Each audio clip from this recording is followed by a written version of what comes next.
todo respeito, mesmo que seja um outro foco, um inquérito, tá? Após a minha conversa com embaixadores, no dia seguinte, ser classificado como confidencial, a gente fica um pouco surpreso com isso.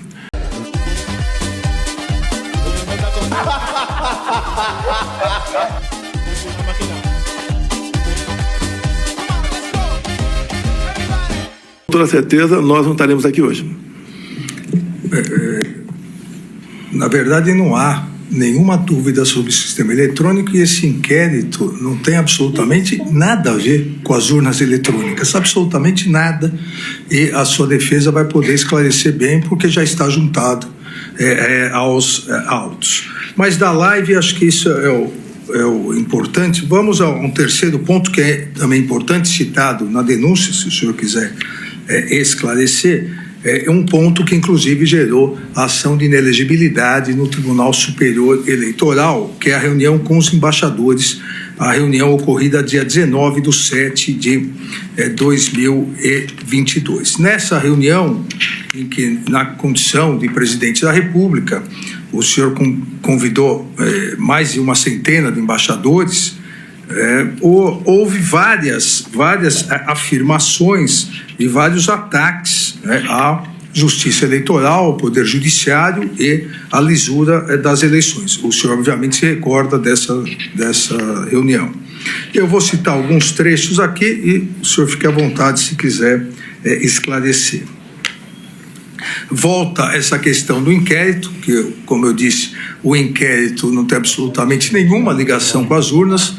O inquérito foi um hacker que ingressou e pegou o banco de dados de servidores e o senhor diz, entre aspas, teria muita coisa a falar aqui, mas eu quero me basear exclusivamente isso para os embaixadores, em um inquérito da Polícia Federal que foi aberto após o segundo turno das eleições de 2018, onde um hacker falou que tinha havido fraude por ocasião das eleições. Falou que ele tinha invadido o grupo dele, o TSE, o Tribunal Superior Eleitoral. E, obviamente, quando se fala em manipulação de números após as eleições, quem manipula é quem ganhou. Aí também uma outra questão sobre isso. Tudo começa nessa denúncia que foi de conhecimento do Tribunal Superior Eleitoral, onde o hacker diz claramente que ele teve acesso a tudo dentro do TSE. Disse mais, obteve acesso aos milhares de códigos-fonte, que teve acesso à senha de um ministro, bem como de outras autoridades, várias senhas ele conseguiu. E, obviamente, a senhora ministra do TSE, na época, que também é do Supremo Tribunal Federal, Rosa Weber, fez com que o inquérito fosse instalado aqui, nas palavras do senhor. Ainda uma outra questão. A Polícia Federal pediu os logs que podiam ser entregues no mesmo dia ou no dia seguinte, mas 7 meses depois, segundo o documento comigo, o TSE informou que os logs haviam sido apagados. O que o senhor acabou de dizer, o senhor disse isso aos embaixadores. É uma coisa, também entre aspas, é uma coisa que, com todo respeito, eu sou o presidente da República do Brasil e fico envergonhado de falar isso. O que é comum, acontecer em alguns países do mundo é o chefe do executivo conspirar para conseguir uma reeleição. Estamos fazendo exatamente o contrário, porque temos pela frente 3 meses até as eleições. Também volta ao inquérito, eu tive acesso a esse inquérito um ano passado, divulguei, é um inquérito que não tem qualquer classificação sigilosa e ao divulgar o ministro Alexandre de Moraes abre um inquérito para me investigar sobre vazamento. E ainda, o que nós temos aqui no Brasil é que quando se fala em eleições elas têm que ser totalmente transparentes, coisa que não aconteceu em 2018. Volta a dizer sobre as eleições, não poderíamos ter tido eleições em 2020 sem apuração total do que aconteceu. O sistema é completamente vulnerável, segundo o próprio TSE e, obviamente, a conclusão da Polícia Federal. Ainda mantém a acusação de fraude ao sistema eleitoral perante os embaixadores, dizendo não era um sistema confiável porque ele é inauditável. É impossível fazer uma auditoria em eleições aqui no Brasil. Aí coloca a questão do ministro Fachin, presidente, a suspeição. Deixo claro, isso para os embaixadores, eu repito, Deixo claro quando se fala em ministro Fachin, ele foi o responsável por tornar Lula inelegível. Poderia citar outros trechos, um trecho que também não é verdadeiro. O senhor disse, não é o Tribunal Superior Eleitoral quem conta os votos, é uma empresa terceirizada. Eu acho que nem precisava continuar essa explanação aqui. Nós queremos, obviamente, estamos lutando para apresentar uma saída em relação a isso. Ainda mais grave ainda, perante representantes de outros países, eu teria dezenas e dezenas de vídeos para passar para os senhores por ocasião das eleições de 2018, onde o eleitor ia votar e simplesmente não conseguia votar, ou quando ele apertava o número 1 e depois de apertar o número 7, aparecia o 3 e o voto ia para o outro candidato. O contrário, ninguém reclamou. Temos quase 100 vídeos de pessoas reclamando que foram votar em mim e, na verdade, o voto foi para outra pessoa. Nenhum vídeo de alguém que foi votar no outro candidato e, porventura, apareceu meu nome. Então, nessa reunião, o tópico da reunião, inclusive com a apresentação de... não era propriamente PowerPoint, era a apresentação de documentos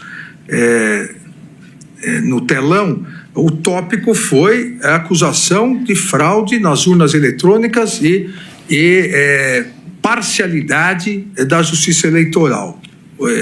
Foi exatamente isso que o senhor fez? Presidente, em 2016, a senhora Dilma Rousseff reuniu-se com embaixadores. O assunto foi outro, mas ela se reuniu com embaixadores, que é uma política privativa do chefe do Executivo. 2 meses antes dessa minha reunião com embaixadores, o senhor ministro Fachin também se reuniu com embaixadores. E a ênfase foi que, tão logo o TSE concluísse a apuração, os respectivos chefes de Estado deveriam, então, reconhecer o ganhador. Essa é a norma, é a regra, só que me causou surpresa. Daí eu convidei os embaixadores para mostrar o inquérito 1361. E com todo respeito, mesmo que seja um outro foco, um inquérito, tá? Após a minha conversa com embaixadores, no dia seguinte, ser classificado como confidencial, a gente fica um pouco surpreso com isso. E, obviamente, não foi de agora, não foi enquanto do então presidente Jair Bolsonaro. Desde 2012, no mínimo, eu sempre lutei pelo voto impresso. Nós estávamos na iminência de aprovar uma PEC dentro da Câmara dos Deputados que tratava do voto impresso. A autoria da deputada Bia Kiss, o relator, o deputado Felipe Barros. Quando, então, o senhor ministro Barroso foi lá para o parlamento, conversou com lideranças, no dia seguinte foram trocados os componentes da comissão especial, nós perdemos a votação na comissão, depois o presidente resolveu levar para o plenário, ganhamos, mas não com voto qualificado. Então, essa questão do voto impresso é uma coisa minha desde há muito tempo, como foi do Flávio Dino, como foi de outras personalidades, a mais variada possível, a maioria de esquerda. Então, se eu exagerei na retórica, devo ter exagerado com toda certeza. Mas a minha intenção, meu objetivo sempre foi mais uma camada de proteção por ocasião das eleições, de modo que evitasse qualquer conflito, né? Qualquer suspeição. Lembro ainda que em 2014, quando Aécio Neves perdeu para a senhora Dilma Rousseff, foi contratada pelo PSDB uma auditoria externa. E a conclusão da auditoria externa foi que as urnas são inauditáveis. Ou seja, senhor ministro, com todo respeito, nós temos muita coisa ao nosso lado mostrando que esse sistema que está aí carece de um aperfeiçoamento, como existe, por exemplo, no Paraguai.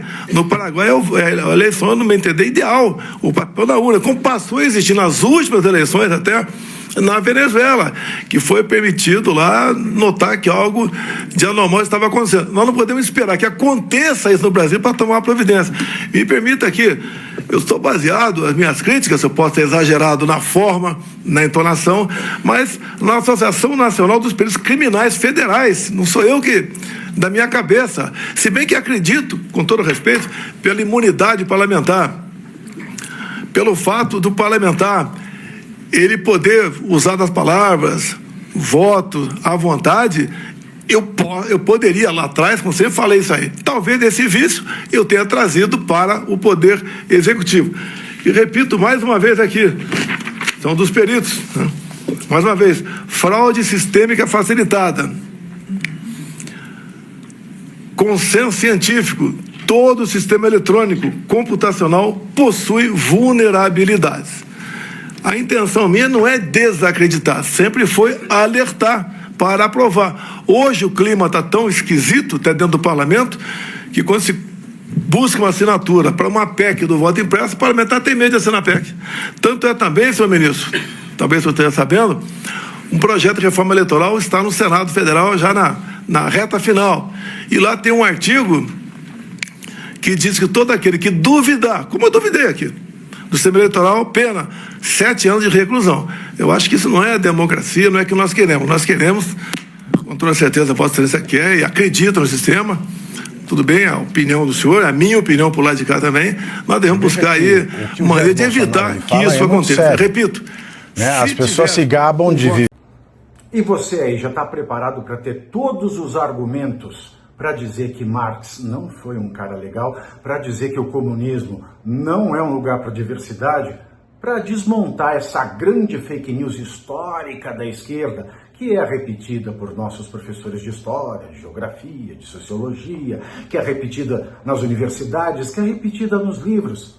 Está preparado para dizer por que Marx não era um cara legal e por que todo marxista raiz também não é, e por que o comunismo é terrível? Você já leu nos Anais de Marx? Pois é, aqui nesse livro você vai encontrar tudo o que você precisa saber para responder aquele sabichão que diz que Marx é um cara legal, pois não é. Leia agora, nos Anais de Marx, a trolha do comunismo transviado para encaçapar idiotes. À venda em todas as livrarias do Brasil, pelo site ou nas lojas físicas. Não deixe de ler.